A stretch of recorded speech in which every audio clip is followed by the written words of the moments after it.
Hello class, my name is Tendo and I will be teaching you how to create a database using SQL Server Management Studio. So from your desktop, you want to find out if first of all SQL is installed or Server Management Studio has been installed as well. So to find out that, you either come here to search and then you search the kind of program you're looking for. I'm looking for SQL Server Management Studio. As you can see, it starts to pop up here. So I'm going to click it. In case you don't have that application installed, you need to install this software called Server Management Studio. And I am going to then show you how then do you access this Server Management Studio from Dynamic DNA. This lesson is strictly for Dynamic DNA students who will be enrolled to study databases. So once you have opened Microsoft SQL Server Management Studio, you will be presented with an option like this. This is an option to actually connect to my database. So I'm going to just quickly connect here. On your side, you will then realize that maybe there is nothing here which has been selected, which then requires you to give it a server name. This is what we call a server name. So a server name on my side is just the name of my machine. So I'm just going to click there and then press connect. There we go. So what then I will do is I will then have a look around my Server Management Studio and then walk you through it. Obviously, we are more familiar with these few buttons here, which is your minimize, your maximize, and your close button. So let me take you through some of the functions which are available here. We've got things like tools. This is very important when you want to make quick changes. We also have things like checking for updates in case Microsoft does decide to release an update for this software. You can always click here, and then we've got things for Azure Data Studio. This is to push our data through to the cloud. And then you can run through your project once you've already created your projects, and then in case you have lost some of the views that we'll be working on here, you can always come to views and click view, and you will get your views back. That specifically works. Let's say I've lost this view, you can just come back and say I want to view Object Explorer, and then Object Explorer will pop back, as you can see. There we go.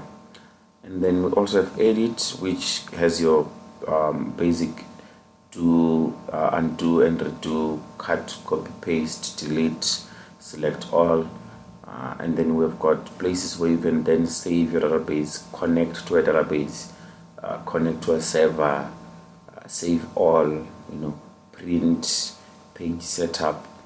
This is all which is happening there. And we also got a couple of few things which are basically just for SQL. So you'll find that here you've got what we call new project. You can create a project on this side.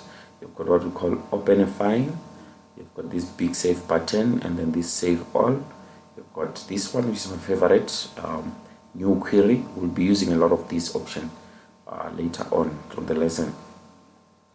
And then you also got like analysis services for MDS queries.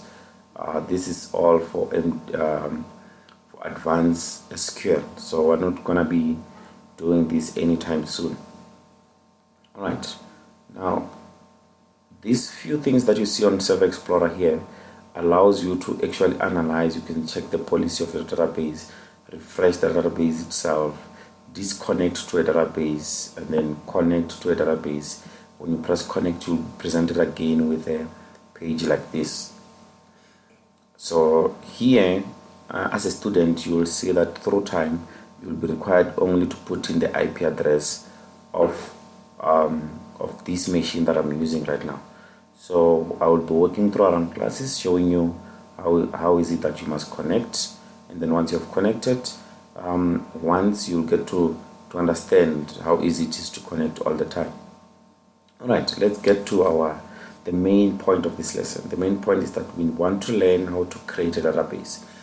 So we have got a couple of server administration options here, like management, polybase, server objects, security. This is strictly for management, and databases.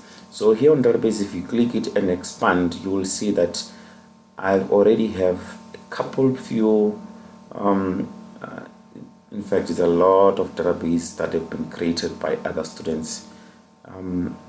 It's a lot of databases. So this is a lot of databases that have been created already. So what you need to do now is you need to right click here on databases, and then an option like this will then pop up. Once this option pop up, you want to create a database. So you'll want to click the first option that pops up, which says new database. So once that is clicked, it will then present you with another page. Now this page allows you to create the database just by filling out the name.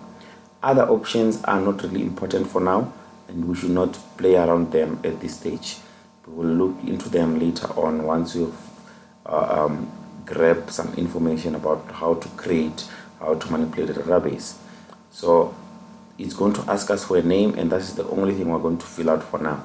So the name I'm going to put here, I'm going to say, you can put any name, but I would prefer that because this server, it's going to be administrating at least 400 people. Please, when you are writing the name of your database, start with your name first. So you will see here on the left hand side, we've got a lot of people that have been playing around here, practicing. Some of them are called Eddie, Adelaide, Adibaho, Andile.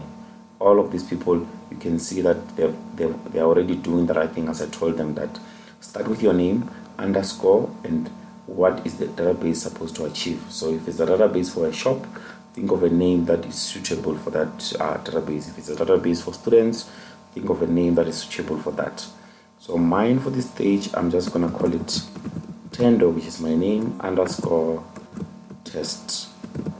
In fact, testing. So that's all we need for now. That's the only information we need for now. And then you press OK.